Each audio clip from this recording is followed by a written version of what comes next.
On August the 31st of 2022, at around 5 p.m., the Terston police station started receiving phone calls about an abandoned car that was parked along the highway.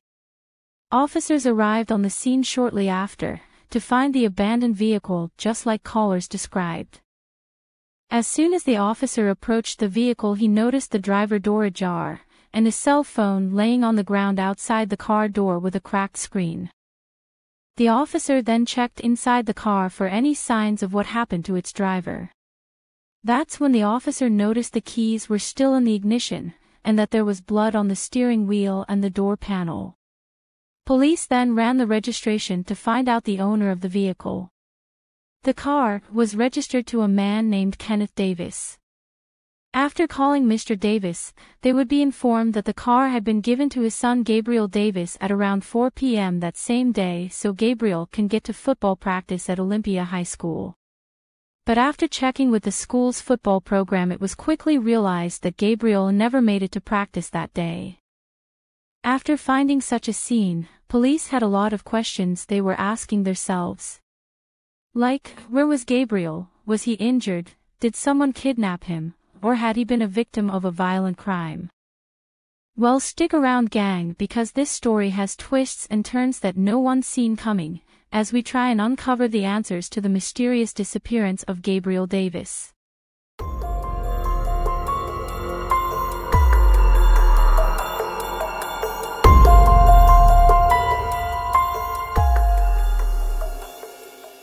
This video was created for educational purposes only.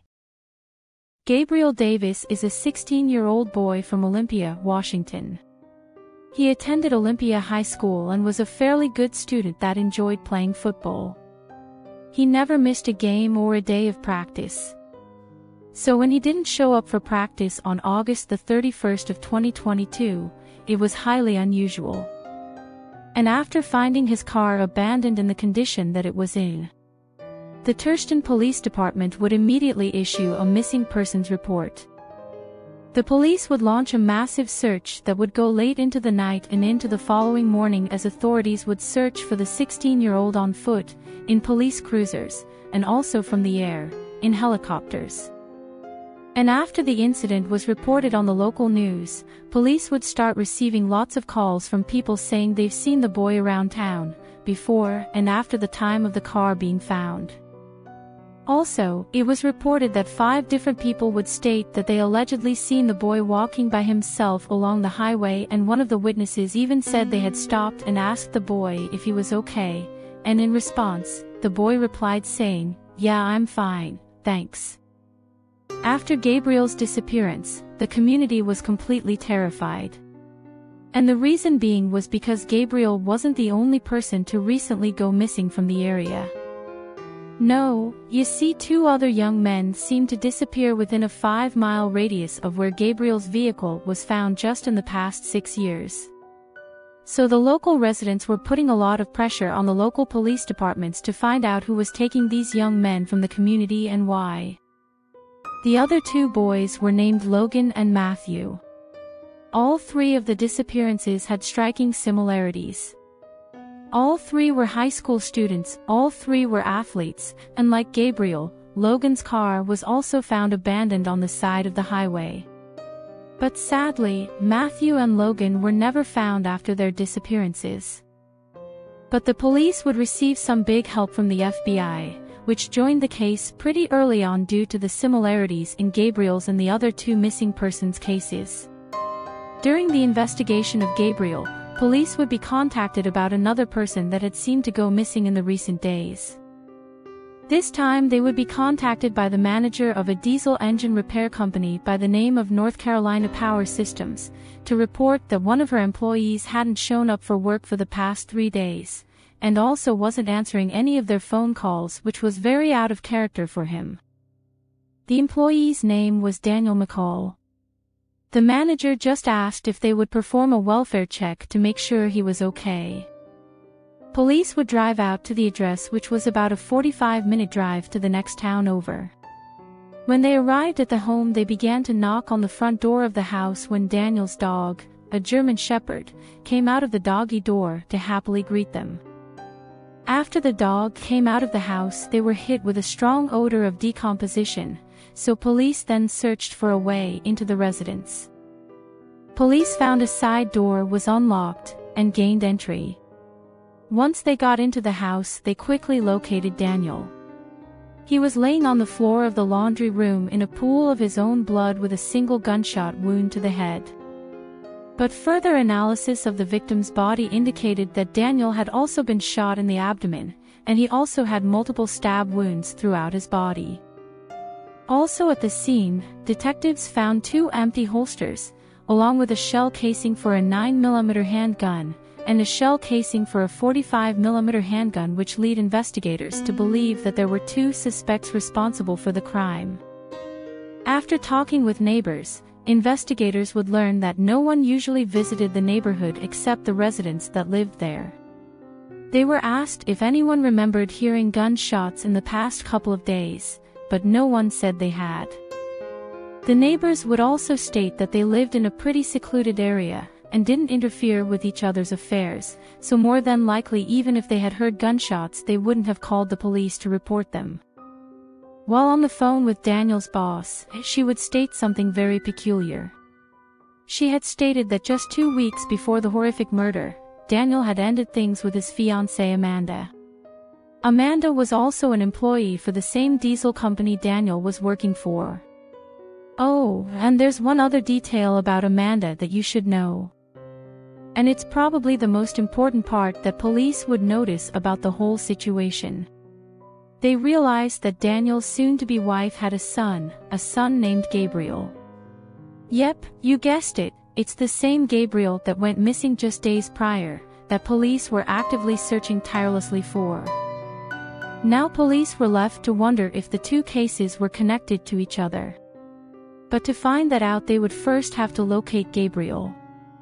Well, they wouldn't have to search much longer, because on September 2nd, 2022, around 5 p.m., Gabriel would be found alive, in a wooded area just 3 miles from where his car was found abandoned along the highway. When the police found him, he wasn't wearing a shirt, or any socks, or shoes. And when investigators asked him what had happened to him, Gabriel answered by saying, "I don't know, I can't remember anything." But police would find this answer to be troubling to say the least. Because there wasn't scratches on his body or on the bottom of his feet, which detectives found really odd, cause you'd expect him to have plenty of scratches after wandering around the forest for the past day and a half, wouldn't you? Then, the police began to wonder if he was under the influence of drugs, and maybe that was the reasoning for him not being able to remember the last 36 hours. But then Gabriel decided to change his story, stating that he was the one that broke his phone and left it outside of his car, also stating that he didn't want the police to find any incriminating evidence on the device.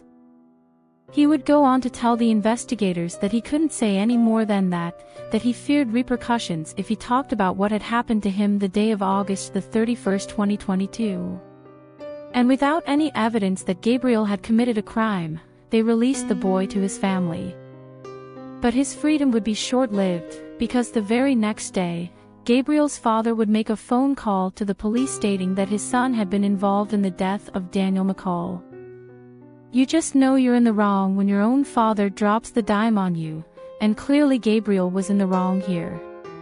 Also, nobody knows you like your parents know you, and honestly it just seems like Mr. Davis just wasn't buying his son's bullshit story, just like most of you probably won't. Here's what Mr. Davis claims his son told him. Gabriel's father Kenneth would state that Gabriel was approached by the biker gang that Daniel had been associated with plans to burglarize Daniel's home in an attempt to steal his safe, and they needed Gabriel's help since he knew the layout of Daniel's property. And Gabriel had no option but to help the gang get what they want, or they were going to hurt Gabriel and the ones he loved the most, his family. So Gabriel said he brought up the troubling situation he was in to the person he trusted the most, his friend Justin Yoon, and together they came up with a plan. Gabe and Justin had met years prior while going to school, and they became friends pretty fast. They both liked playing sports, and they both were somewhat troublemakers. Some people would say they were best friends, or in this case, quite literally, partners in crime. But the evidence gathered by investigators told a different story than the one provided by Gabe. Although the police were able to make a connection between Daniel and the biker club, the Amigos, which is a club that's associated with the notorious Bandidos biker club. But they found no evidence of them being involved in the heinous crime. Just a few hours after Daniel's body was discovered, one of Daniel's friends, who was also a member of the biker club, had visited Daniel's home. And after hearing about the discovery of his friend's body, he was absolutely crushed. And the emotion he displayed for his friend definitely did not seem like an act. But, even in the wake of his death, police still were unable to access the contents of Daniel's safe, but after speaking with Daniel's mother, she was able to unlock it for them. When investigators opened the safe, they were astonished to find over 200 different types of weapons and ammunitions, a large coin collection of coins stashed in different plastic sheets, an empty jewelry box, a variety of pill capsules filled with a variety of illicit drugs, a notebook containing details about his biker club, and an ammunitions box with undisclosed contents. And because Daniel took his safety so seriously, his house was full of cameras, which gave investigators access to exactly what happened on the night of the senseless crime. It turns out that on the night of August the 28th, 2022, Justin and Gabriel took a little trip to Lake Panther to camp out for the night with family and friends.